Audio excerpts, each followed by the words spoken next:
भाइयों सबने राम राम, छोरियों थमने भी राम राम। अस्सलाम वालेकुम, सत श्री अकाल। कहानी शुरू होती है अफ्रीका के कालाहारी जंगलों में रहने वाले आदिवासियों के साथ। ये आदिवासी आज की आधुनिक दुनिया से दूर अपने ही तौर तरीकों से अपना जीवन व्यतीत कर रहे होते हैं और यहाँ पर किसी भी तरह का कोई भी नियम कानून एग्जिस्ट नहीं करता। ये जंगल ही इनकी पूरी दुनिया है और इनकी इस दुनिया में सही गलत जैसी कोई चीज नहीं है। इन लोगों के पास शिकार करना और अपनी फैमिली के लिए खाना इकट्ठा करना, इसके अलावा इन लोगों के पास कोई और काम नहीं है। यहाँ पर सभी लोग अपनी फैमिली के साथ मिलजुल कर रहते हैं। जिस धरती पर वो रह रहे हैं वो गोल है कि चपटी, ये भी उनको नहीं पता, क्योंकि ये लोग अपनी इस दुनिया के बाहर यानी कि जंगल के बाहर कभी नहीं गए थे। हमारी मूवी का नायक टपकलो अपनी फैमिली के साथ नॉर्मल लाइफ जी रहा होता है। अब एक दिन टपकलो जंगल में शिकार करने के लिए जा रहा था, तभी उसको आसमान में एक बड़ी सी चिड़िया दिखाई देती है जो कि एक अजीब सी आवाज निकालते हुए उड़ रही थी। हम देखते हैं कि प्लेन का कैप्टन कोल्ड ड्रिंक पी रहा है और अपनी कोल्ड ड्रिंक खत्म करने के बाद खाली बोतल को अपनी खिड़की से बाहर फेंक देता है, जो कि सरसराट की आवाज करते हुए टपकलो के सामने जाकर गिरती है। टपकलो जब उस चीज के पास जाता है तो पाता है कि उसने इतनी चमकदार चीज इससे पहले कभी नहीं देखी थी, जो कि देखने में तो पानी जैसी थी लेकिन बहुत सख्त थी। टपकलो को लगता है कि ईश्वर ने ये तोहफा धरती पर इसके लिए भेजा है और टपकलो सोच में पड़ जाता है कि ईश्वर ने इतनी अजीब दिखने वाली चीज धरती पर इसके पास क्यों भेजी। अब टपकलो इस खूबसूरत चीज को लेकर अपने परिवार के पास जाता है। उन्होंने इससे पहले इतनी खूबसूरत चीज कभी नहीं देखी थी। ये सभी आश्चर्यचकित थे कि ईश्वर ने इतनी अजीब चीज हमारे पास क्यों भेजी और अब इसको धीरे धीरे काम में लिया जाने लगा। इसकी लंबाई, चौड़ाई और चिकनाई के हिसाब से इसे सांप की चमड़ी को संभाल कर रखने में भी उपयोग किया जाने लगा और अब धीरे धीरे इसको सभी कामों में इस्तेमाल किया जाने लगा। और इस अजीब सी दिखने वाली इस चीज के इस्तेमाल से इनके कई मुश्किल काम आसान हो जाते थे। अब सभी लोग इस चीज को इस्तेमाल करना चाहते थे। धीरे धीरे सभी लोगों को इस चीज की जरूरत पड़ने लगी। ये चीज इन आदिवासियों के जीवन में इतनी ज्यादा इम्पोर्टेंट हो जाती है कि वो कोई भी काम इस चीज के बिना नहीं कर सकते। अब सभी लोगों में उस चीज को पाने के लिए झगड़े शुरू हो जाते हैं और शांति से रहने वाले इन आदिवासियों में जलन जैसे, ईर्ष्या जैसे सिम्टम्स उत्पन्न होने लग जाते हैं।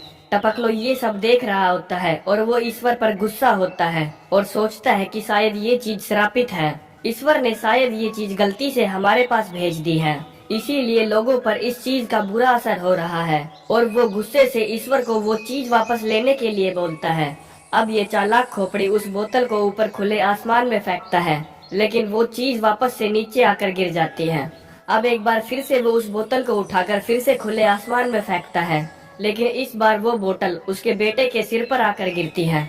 अब इस अजीब सी दिखने वाली चीज के कारण टपकलो और उसकी फैमिली को बहुत सारी परेशानियां झेलनी पड़ती है। टपकलो रात को एक सभा बुलाता है और बताता है कि शायद ये चीज श्रापित है।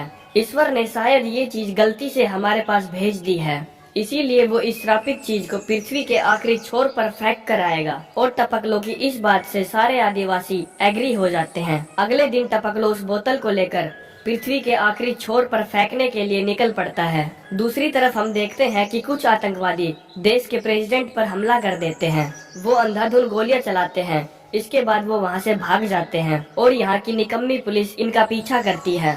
हम देखते हैं कि प्रेसिडेंट की जान बच गई है। प्रेसिडेंट बताते हैं कि ये हमला सैम ने करवाया था, उनको ढूंढो और मार डालो।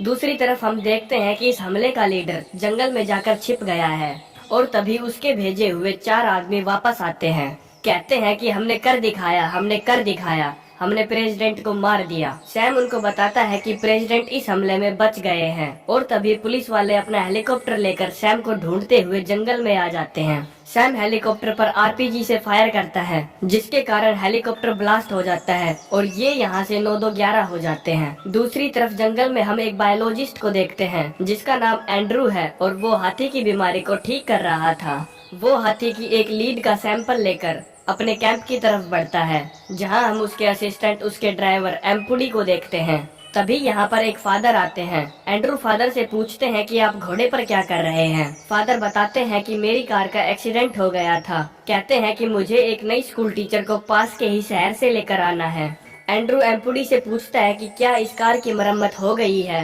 एम्पुडे बताता है कि इस गाड़ी का स्टीयरिंग और ब्रेक अच्छे से काम नहीं कर रहे हैं। एंड्रू फादर से कहता है कि अगर आप बुरा ना माने तो क्या मैं उस स्कूल टीचर को लेकर आ सकता हूँ। अब एम्पुडे एंड्रू को बताता है कि इस गाड़ी को बंद मत करना और इस गाड़ी के ब्रेक्स भी मत लगाना, क्योंकि इस गाड़ी के ब्रेक्स खराब हैं। हम देखते हैं कि टपकलो जंगल में आराम कर रहा था, तभी उसके बगल से वो कार फुल स्पीड में गुजरती है, जिसकी आवाज से वो जग जाता है। टपकला सोचता है कि ये बड़ा ही अजीब जानवर है, जिसके अजीब से 4 गोल पैर हैं और वो अपने पीछे अजीब से निशान छोड़ गया, जैसे कि 2 बड़े सांप वहाँ से गुजरे हों। दूसरी तरफ हम देखते हैं कि वो स्कूल टीचर रास्ते में इंतजार कर रही होती है और एंड्रू रास्ते में होता है, जहाँ पर एक फाटक आ जाता है, जिसे उसे उतरकर खोलना पड़ता है और वो अपनी गाड़ी के ब्रेक्स भी नहीं लगा सकता और न ही अपनी गाड़ी को बंद कर सकता है। वो एक अजीब सी सिचुएशन में फंस जाता है, परंतु जैसे तैसे करके वो इस सिचुएशन से निकल जाता है और अपनी गाड़ी को उस फाटक से निकाल लेता है। दूसरी तरफ हम देखते हैं कि प्रेसिडेंट पर हमला करवाने वाला सैम एक गाँव में पहुँच जाता है। हे, सुना नहीं, ले जाओ।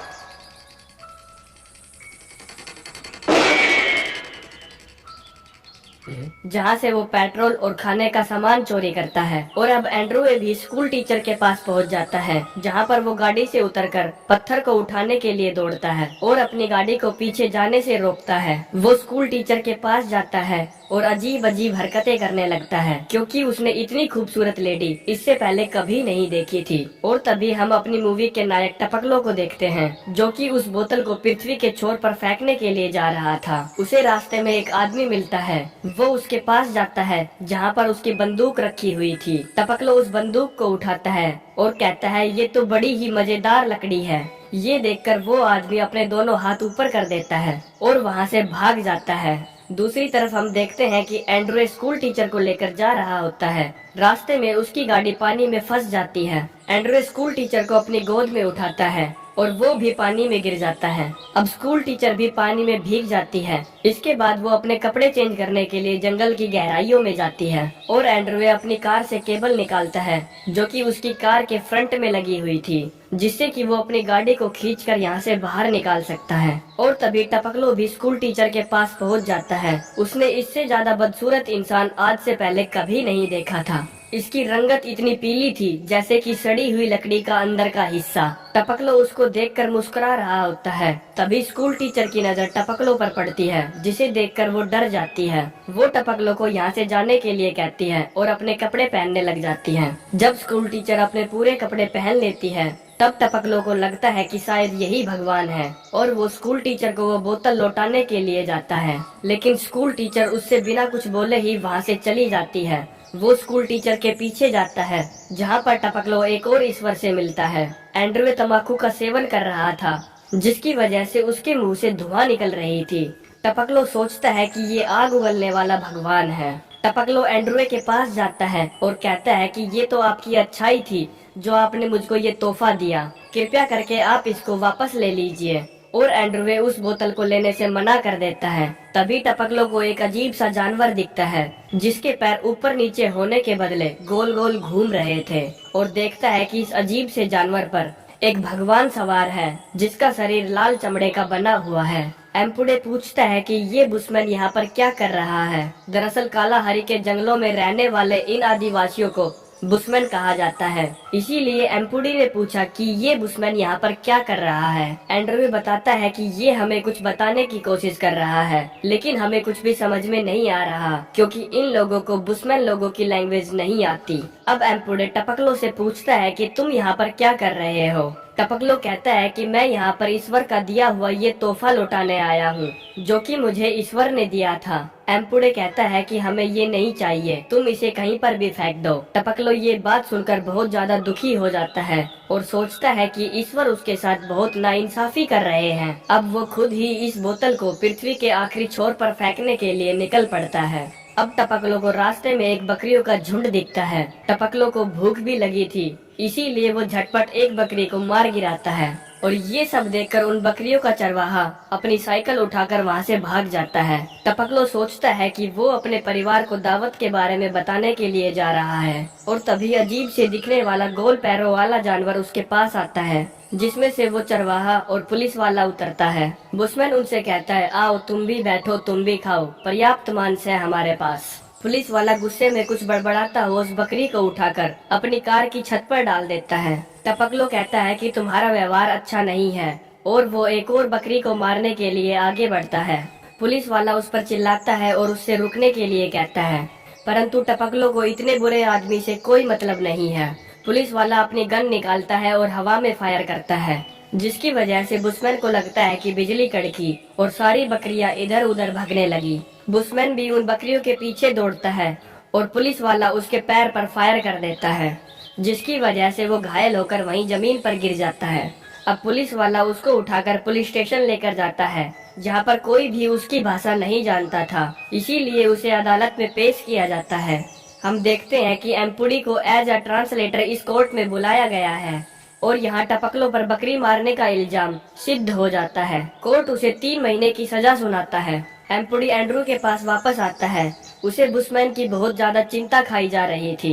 एम्पुडी एंड्रू से बताता है कि उसने कभी दीवारें नहीं देखी होंगी और उसे अब काल कोठरी में रहना पड़ेगा। वो जीवित नहीं बच पाएगा, वो मर जाएगा, क्योंकि उसे खुले आसमान में रहने की आदत है। हम देखते हैं कि टपकलो काल कोठरी में बंद है और वो यहाँ पर सिर्फ खिड़की को देखता रहता है।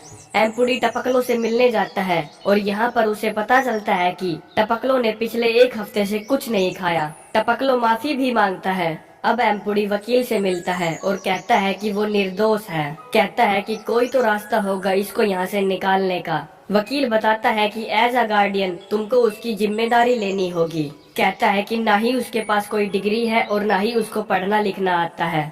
एम्पुडी कहता है कि उसे जंगली जानवरों और पेड़ पौधों की अच्छी समझ है। इसके बाद एंड्रवे उसको एज अ विशेषज्ञ हायर कर लेता है। अब ये तीनों वहाँ से अपने कैंप की ओर चले जाते हैं और तभी हम देखते हैं कि सैम ने अपने लोगों के साथ मिलकर स्कूल पर हमला कर दिया है। वो वहाँ से सभी बच्चों और टीचर को अगवा कर लेता है। हम देखते हैं कि एंड्रवे बुशमैन को कार चलाना सिखा रहा है। सैम उन सभी बच्चों और टीचर को अगवा करके जंगल में ले जाता है, जहाँ पर ये तीनों भी जंगली जानवरों की स्थिति जांचने के लिए जाते हैं। अब एंड्रवे अपनी दूरबीन से देखता है कि यहाँ पर बहुत सारे बच्चे और हथियारबंद सैनिक भी हैं। एंड्रवे को पता चलता है कि टीचर को भी अगवा किया गया है। अब ये तीनों मिलकर एक प्लान बनाते हैं, जिसके अंदर ये टपकलो के लिए एक छोटा सा धनुष बनाते हैं और उसकी तीर को जहर में डुबो देते हैं, जिसके लगते ही वो लोग बेहोश हो जाएंगे। अब टपकलो बड़ी ही चालाकी से उनके ग्रुप में जाकर शामिल हो जाता है। वो एक एक करके सभी को वो जहरीला तीर मारता है, जिससे वो सभी लोग वहीं पर बेहोश हो जाते हैं। हम देखते हैं कि 2 लोग बच गए हैं, जो पहाड़ी के अंदर बैठकर ताश खेल रहे थे और तभी ये सभी लोग इन गुंडों की बंदूक उठाकर दौड़ने लगते हैं। तभी एक बच्चे से गलती से गोली चल जाती है, जिससे उन दोनों गुंडों का ध्यान इन पर पड़ता है।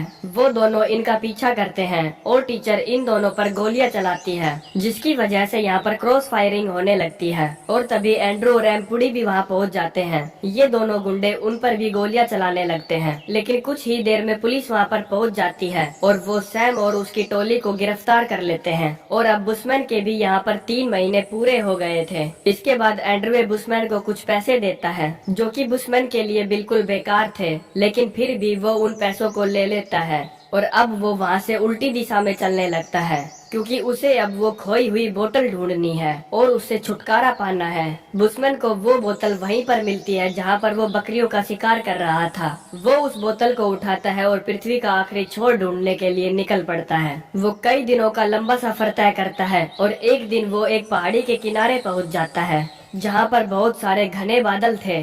बुशमैन को लगता है कि यही पृथ्वी का किनारा है और वो उस श्रापित बोतल को वहीं फेंक देता है और अब वो अपनी फैमिली के पास वापस आ जाता है। यहाँ पर सभी लोग उसको देखकर बहुत ज्यादा खुश हो जाते हैं। मूवी में जिस बुशमैन ने टपकलो का रोल प्ले किया है, वो हकीकत में एक रियल बुशमैन है, यानी कि कालाहारी के जंगलों में रहने वाला एक सच्चा आदिवासी है। इस मूवी के लिए डायरेक्टर ने जब उसको अपॉइंट किया था, तब उसे $300 कैश ऑफर किया था, लेकिन टपकलो ने उन पैसों को वहीं पर फेंक दिया था। इस मूवी की सक्सेस के बाद God must be crazy part 2 के लिए उसको $5 लाख कैश ऑफर किया गया था। अपने करियर में टपकलो ने अब तक कुल 5 फिल्में की हैं, जो कि लगभग सारी की सारी बॉक्स ऑफिस पर सक्सेसफुल रही। अगर आप लोगों को हमारा एक्सप्लेनेशन अच्छा लगता है तो कृपया करके कमेंट जरूर करें। इसी के साथ चलते हैं, मिलते हैं नेक्स्ट वीडियो में।